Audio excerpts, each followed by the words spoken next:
Bonjour chers co-créateurs, co-créatrices, c'est Lilou, une vidéo, ben oui une vidéo parce que ça fait un moment que j'ai pas fait de petits vidéos blog et pourtant de nombreux ressentis, de nombreuses choses se passent.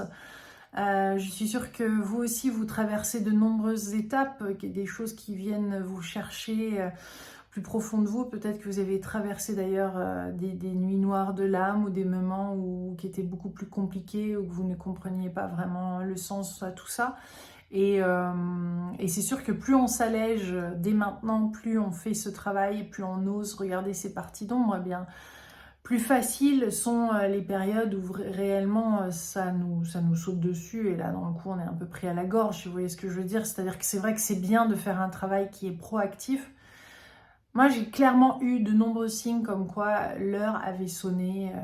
Alors pour chacun, ça va vibrer différemment et on peut se poser la question. Si je vous dis l'heure a sonné, pour vous deux, et si vous essayez de compléter la phrase, qu'est-ce que vous allez mettre derrière et quelles sont les choses que vous avez peut-être mis de côté, que vous n'avez pas voulu voir, faire et autres. Parce que là, il est temps de se remonter les manches et il est temps de faire ce travail qu'on a mis de côté.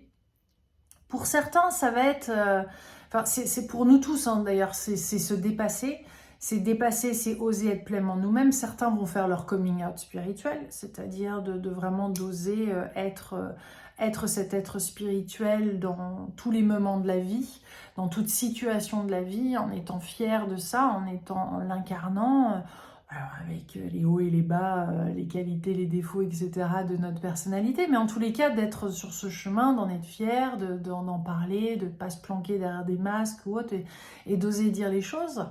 D'autres vont, si l'heure a sonné, décider de changer de travail, de changer de voie et d'aller vers quelque chose où, parce que cet environnement-là est définitivement néfaste, toxique, pas bon et vous entraîne dans des spirales très très négatives et déprimantes et vous sentez que c'est pas du tout ce qu'il vous faut. D'autres, ça va être de prendre vraiment soin d'eux, de faire un travail qui est énergétique, de faire un travail qui est des moments pour soi, de se retirer. Pour certains, ça va être vraiment de créer une parenthèse seule ou à plusieurs, mais en tous les cas une parenthèse où on est dans un même élan, même état d'esprit avec d'autres personnes. Ça peut être une cure ayurvédique, ça peut être un jeûne, ça peut être une retraite en silence, ça peut être un stage de méditation, ça peut être plein de choses. Mais quelque chose qui va vous permettre d'aller dans les profondeurs de vous-même. Pour certains, ça va être de regarder ces parties d'ombre, de les accepter, de les aimer, de voir qu'elles vous ont protégé pendant très longtemps. Et encore maintenant, et que finalement elles ont joué leur rôle et que voilà, elles seront là, elles seront toujours là, et qu'est-ce qu'on en fait de ces choses-là? Pour certains, ça va être de s'affirmer vraiment, et je pense que pour la plupart d'entre nous d'ailleurs, c'est s'affirmer spirituellement, c'est ne pas descendre vibratoirement face à des personnes qui, elles, ne font pas le travail, ou pensent détenir la vérité, ou pensent être arrivées à... Voilà, et que finalement non, quoi. Il n'y a pas à descendre nos vibrations, il y a vraiment à aller pleinement dans nos ressentis, pleinement dans ce qu'on ressent qui est bon et juste pour nous, dans notre propre chemin de vie et d'y aller. Les personnes qui vous aiment de toute façon, sincèrement, veulent votre bien, veulent votre évolution, vous veulent épanoui, dans la joie, etc. Ces personnes-là vont tout à fait comprendre si vous leur expliquez que vous avez besoin de ce temps-là, ou de leur soutien, etc., ou de leur compréhension, vont bien sûr accepter, tout à fait. S'il y a des tensions qui se créent, s'il y a des choses qui remontent à la surface dues à ces révélations, à ces coming out, à dire ce que l'on souhaite vraiment, alors pendant des années on ne l'a pas vraiment fait, c'est l'occasion justement pour l'autre aussi en face d'évoluer. C'est-à-dire que des fois on a tendance à un petit peu mettre du coton ou protéger ou éviter des situations difficiles, etc. par peur de la réaction de l'autre. Ou pour le protéger, mais des fois c'est comme si même on croyait que la personne n'était pas apte à la transformation en face de nous et que dans le coup on leur prémâche le travail, mais c'est pas ça vraiment d'évoluer, de grandir, de déployer ses ailes, ça demande de se lancer, de faire ses sauts dans le vide, dans l'inconnu. Et c'est là où on voit justement, c'est là où on va pouvoir rechercher sa puissance, sa vérité et ce qu'on est venu faire réellement sur Terre. C'est sûr qu'il y a des passages qui sont difficiles. Je vois les interviews que j'ai pu faire en début de... Enfin, il y a quelques semaines qui seront bientôt en ligne au travers de l'été. Je pense notamment avec Marie-Lise Labonté, je pense avec Aruna, je pense avec Leila Del Monte et autres, qui clairement montrent ces passages de ces nuits noires de l'âme, ces nuits noires vraiment de l'esprit, de quelque chose de très grand où on se sent vraiment testé dans notre foi, on se sent testé par rapport à nos choix et testé dans notre perception de la vie. Et c'est ces moments-là qui, après, nous font renaître à quelque chose d'encore plus lumineux. C'est-à-dire que derrière ce qu'on pense ce qui est une partie de nous, ce qu'on essaye de repousser sur le côté parce qu'on n'en est pas très fier, on trouve ça pas très beau, on trouve ça trop sombre ou trop négatif, etc. Plus on repousse ça, plus ça revient au galop. Mais ce n'est pas qui nous sommes de toute façon. En dessous de ça, il y a beaucoup de lumière, il y a beaucoup d'amour, il y a beaucoup de générosité, il y a un élan, un vrai élan de vie. Des personnes qui ne sont pas à l'aise avec ça vous ont peut-être dit en grandissant, mais non, arrête de rêvasser, arrête de croire en ça, non, tu n'es pas ça, non, tu es trop... Mais ces personnes-là elles-mêmes n'étaient pas à l'aise avec qui elles étaient et finalement, au-delà de ce qu'on a pu vivre et ce qu'on a pu laisser nous faire croire sur nous, sur notre propre, sur qui on était et même nous-mêmes, on a fini par vraiment croire en ça que on n'était pas cette lumière, qu'on n'était pas une partie de ce divin. Parce qu'on l'est tous, et donc en nous est inscrit un programme, est inscrit un blueprint, est inscrit des mémoires et des informations, une sagesse qui peut nous guider à tout instant, quel que soit ce qu'on traverse. Et donc de se reconnecter avec ça me paraît essentiel en ce moment, au vu de ce qui certainement va se passer dans les mois à venir, dans les années à venir.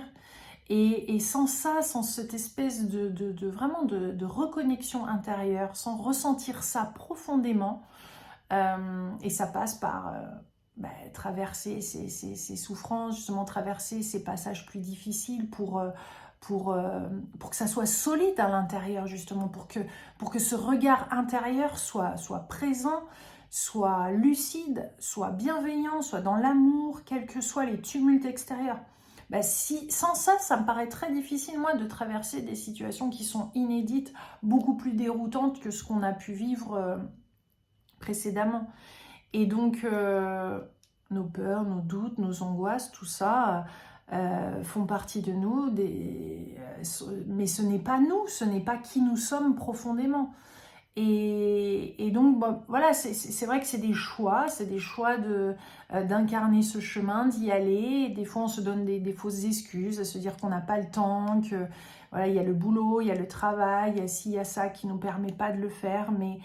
Mais en décidant de traverser cet inconfort et de le vivre et de le faire, il va y avoir d'autres débouchés, il va y avoir d'autres solutions et quelque chose d'autre qui va vous guider.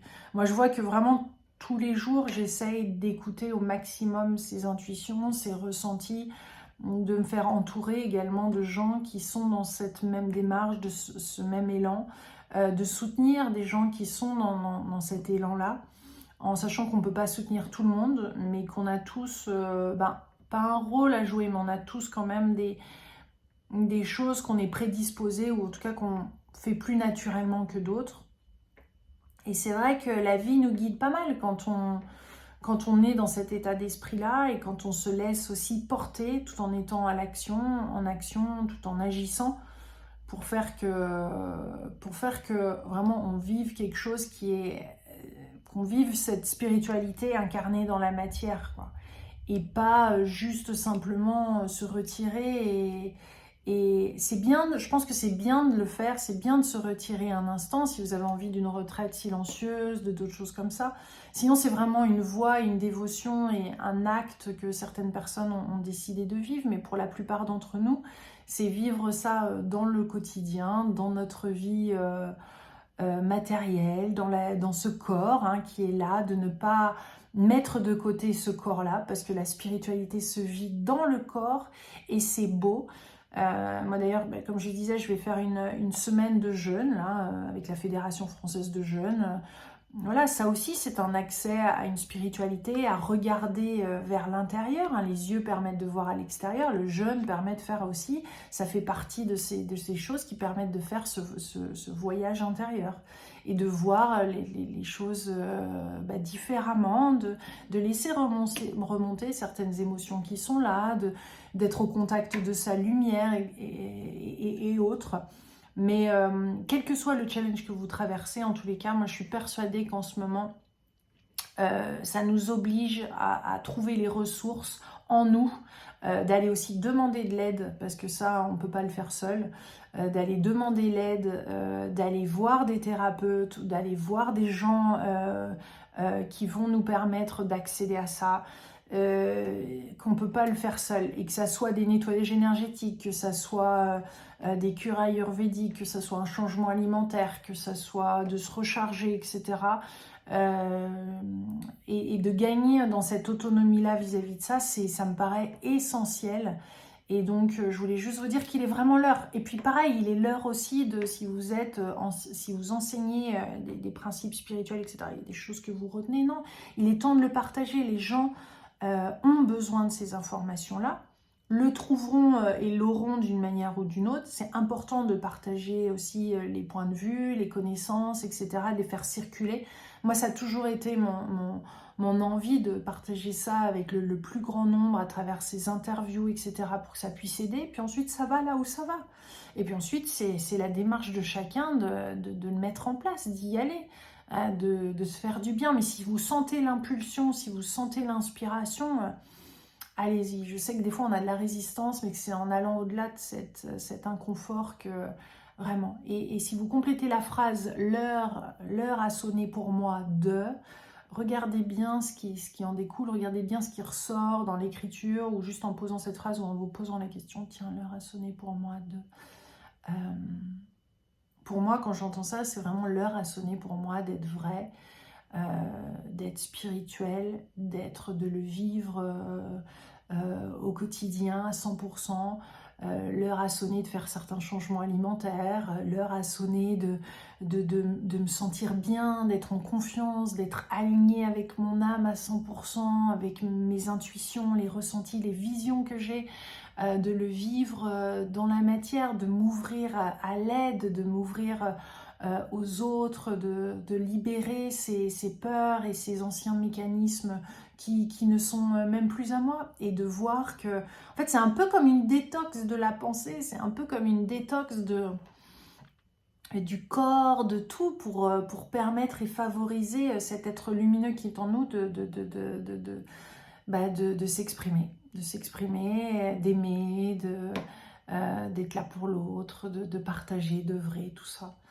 Donc, chers co-créateurs, je vous envoie plein d'amour. Moi, je vais faire une semaine de jeûne, donc je vous retrouve, je partagerai, je témoignerai à la suite de cette semaine, parce que c'est important, ce genre de passage aussi et d'expérience qu'on peut partager, et qui permet d'ouvrir les consciences aussi, et de cheminer tous ensemble, et de partager différents points de vue, et de les vivre. Et voilà, mais je sais que je vais être tout pleine de belles énergies, et qu'il y aura des passages plus compliqués que d'autres, mais quand on est bien encadré comme ça, là, avec la Fédération Française de Jeûne, je me sens bien accompagnée, donc je les remercie, parce que c'est chouette qu'il y ait de telles, on va dire, normes ou façons de faire pour permettre de le faire bien comme il faut, surtout pour une première fois en longue durée. Moi, je fais 36 heures d'habitude, là c'est 7 jours, c'est encore autre chose. Donc, je vous embrasse très fort, chers co-créateurs. Je vous dis à bientôt. Bisous, je vous embrasse.